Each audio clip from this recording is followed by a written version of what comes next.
President Biden, something the special counsel said in his report is that one of the reasons you were not charged is because, in his description, you are a well-meaning elderly man with a poor memory. I'm well-meaning, and I'm an elderly man, and I know what the hell I'm doing. I've been president. I put this country back on its feet. I don't need his recommendation. It's totally out. How bad is your memory, and can you continue as president? My memory is so bad, I let you speak. That's Do you my. feel your memory has gotten worse, Mr. No, look, President? my memory is not good. My memory is fine.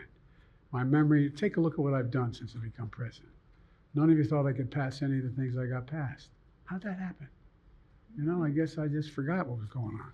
Mr. President. If voters have concerns about your age, how are you going to assuage them? And do you fear that this report is only going to fuel further concerns about your age? Only by some of you.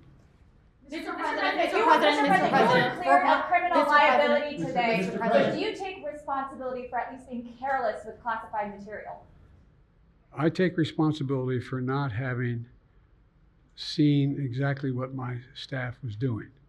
It goes in and points out things that appeared in my garage, things that came out of my home, things that were moved not by me, but my staff. Mr.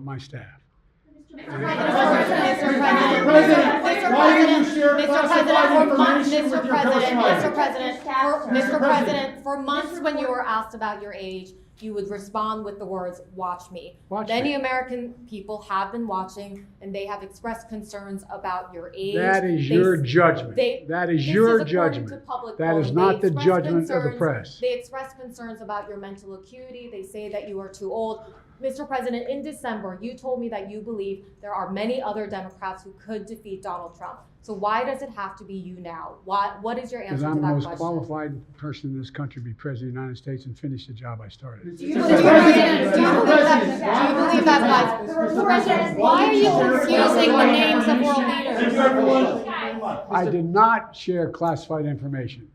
I did not share it. With your ghostwriter. With my ghostwriter, I did not. Guarantee you did not. What the, well, no, he did not say that.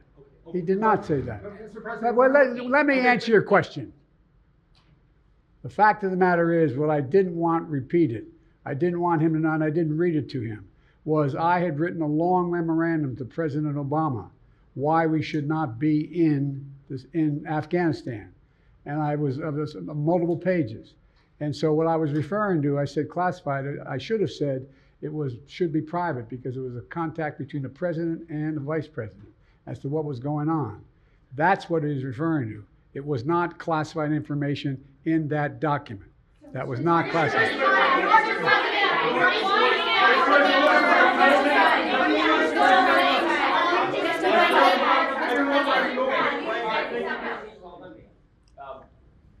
When you look back at this incident, is there anything you would do differently now? And do you think that a special prosecutor should have been appointed in the first place in both of these cases? First of all, what I would have done is oversee the transfer of the material that was in my office, in my offices. I should have done that. If I go back, I didn't have the responsibility to do that. That was my staff was supposed to do that, and they referenced that in the report. And my staff did not do it in a way that, for example, I didn't know how half the boxes got in my garage until I found out staff gathered them up, put them together, and took them to the garage in my home. And all the stuff that was in my home was in filing cabinets that were either locked or able to be locked. It was in my house. It wasn't out in, like in Mar-a-Lago, in a public place where, and none of it was high classified. Didn't have any of that red stuff on it. You know what I mean, around the corners? None of that. And so I wish I had paid more attention to how the documents were being moved and where. I thought they were being moved to the archives. I thought all of it was being moved. That's what I thought. Now, what was the last part of your question? Whether a special counsel should have been appointed in this case and in the case of your rival president, former president. I think a special counsel should have been appointed. And the reason I think a special counsel should have been appointed is because I did not want to be in a position that they looked at Trump and weren't going to look at me, just like they looked at the vice president. And the fact is they made a firm conclusion.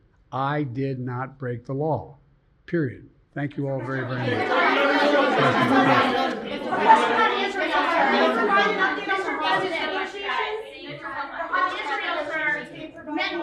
says that he has ordered the IDF. The hostage negotiation, look. I'm sorry. I'm of the view, as you know, that the conduct of the response in Gaza, in the Gaza Strip, has been over the top. I think that, as you know, initially, the president of Mexico, Sisi, did not want to open up the gate to allow humanitarian material to get in. I talked to him. I convinced him to open the gate. I talked to Bibi to open the gate on the Israeli side. I've been pushing really hard to get humanitarian assistance into Gaza. There are a lot of innocent people who are starving, a lot of innocent people who are in trouble and dying, and it's got to stop, number one. Number two, I was also in a position that I'm the guy that made the case that we have to do much more to increase the amount of material going in, including fuel, including other items. I've been on the phone with the Qataris, I've been on the phone with the Egyptians, I've been on the phone with the Saudis to get as much aid as we possibly can into Gaza. There are innocent people, innocent women and children who are also in badly in need of help. And so that's what we're pushing. And I'm pushing very hard now to deal with this hostage ceasefire because, I've been working tirelessly in this deal. How can I say this without revealing it? To lead to a sustained pause in the fighting, in the actions taking place in the Gaza Strip.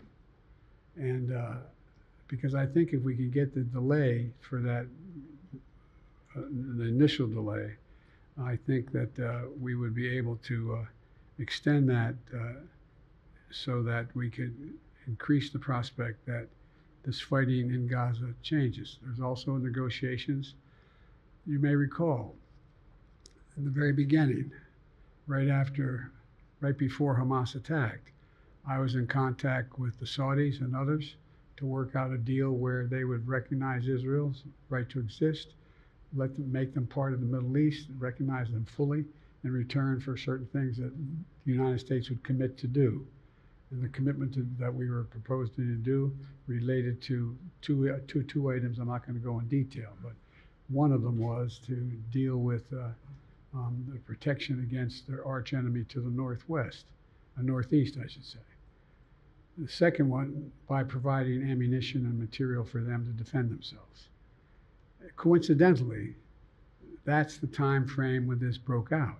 I have no proof what I'm about to say, but it's not unreasonable to suspect that the Hamas understood what was about to take place and wanted to break it up before it happened.